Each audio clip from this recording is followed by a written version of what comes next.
F1 What If? Stirling Moss joins Ferrari in 1952. Data simulation models give us a statistical idea of what could have happened. As with all of these scenarios, it is impossible to know how everything would in reality turn out. The results we get here are from a data structure designed from information we have from all drivers' performance over every race in the driver's career to give us an idea of what their pace would be in the scenario and applied into real-life results. Stirling Moss made his F1 debut during the Swiss Grand Prix in 1951 for HW Motors following a successful junior career. Moss was invited to Bari by Enzo Ferrari to test an F2 car, with a view to driving in the 1952 season. When he got there and found the car in a garage, an engineer came over to tell him that Piero Taruffi is driving this car. Enzo had changed his mind without telling Moss, and he vowed to never race for him. During the next decade, a Ferrari would win 5 world championships, while Moss would famously win none as probably the best driver to never win a world title. 1952. Moss has a spectacular first season, including winning his first race with the team and finishing second in the championship ahead of former champion teammate Farina. Championship remains in a similar order except for Moss, who is a world away from the 5 retirements and 0 points he had for real. 1953. Moss gets a second Grand Prix win and again is second in the championship tied with Fangio but ahead on countback. Fangio and Maserati close the gap on the dominant Ferraris, but the car failed almost every time it had a shot of winning a race, usually at the faster racetracks. Just like 1952, the chasing pack except champion Ascari moved down a spot in the final standings. 1954. This is getting familiar, isn't it? A single race win and second in the championship for the 3rd year in a row. There was not much between the 3 Ferrari drivers of Moss, Gonzalez, and Hawthorne. This season Moss was beaten by Fangio, who spent the first 3 races back at Maserati, while the Mercedes team finally had their car ready to debut in France. Ascari had less luck, first replacing Fangio at Maserati, which broke down twice, then one race at Ferrari, where he broke down from the lead as he would in the last race of the season, finally getting a debut in the Lancia. 1955 was looking very exciting with Fangio leading Mercedes, Ascari leading Lancia, both making very promising debut seasons with new teams, and of course Moss at Ferrari. 1955, Moss gets his 4th runners-up spot, being the only driver that can challenge Fangio, who wins the title with ease. Moss improves to 2 wins this season in Monaco, when Fangio retired, then in Belgium. A prime example of what a mess can be caused by fastest lap points and car swaps.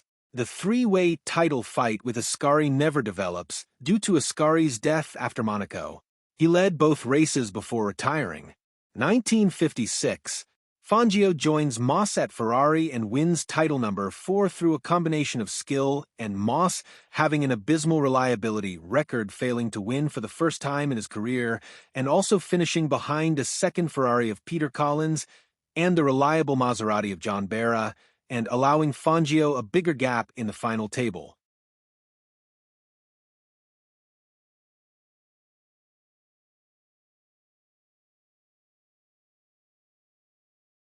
1957, the closest season to real, so far with Fangio and Moss dominating the championship, winning every race.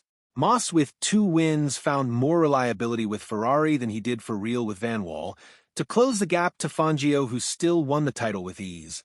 The drop points make it look closer than it was. This would be the end of the Maserati, as they pulled the factory teams soon after this, just in time for the new wave of independent teams like Lotus, Cooper, and Van Wall, who start making an impact. 1958.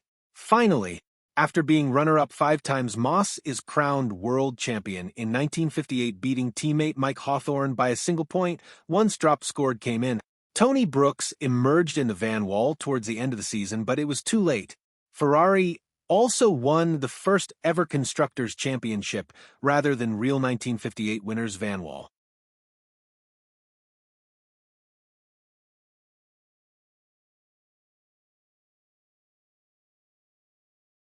1959, 12 months after winning the title by a single point, Moss lands on the other side of the fence, finishing 1 point behind new world champion Jack Brabham in the rear-engine Cooper, who prevailed in the closest F1 season so far with a top 6 built by 10 points. The year was dominated by Cooper and Ferrari, which were the only cars to have this season.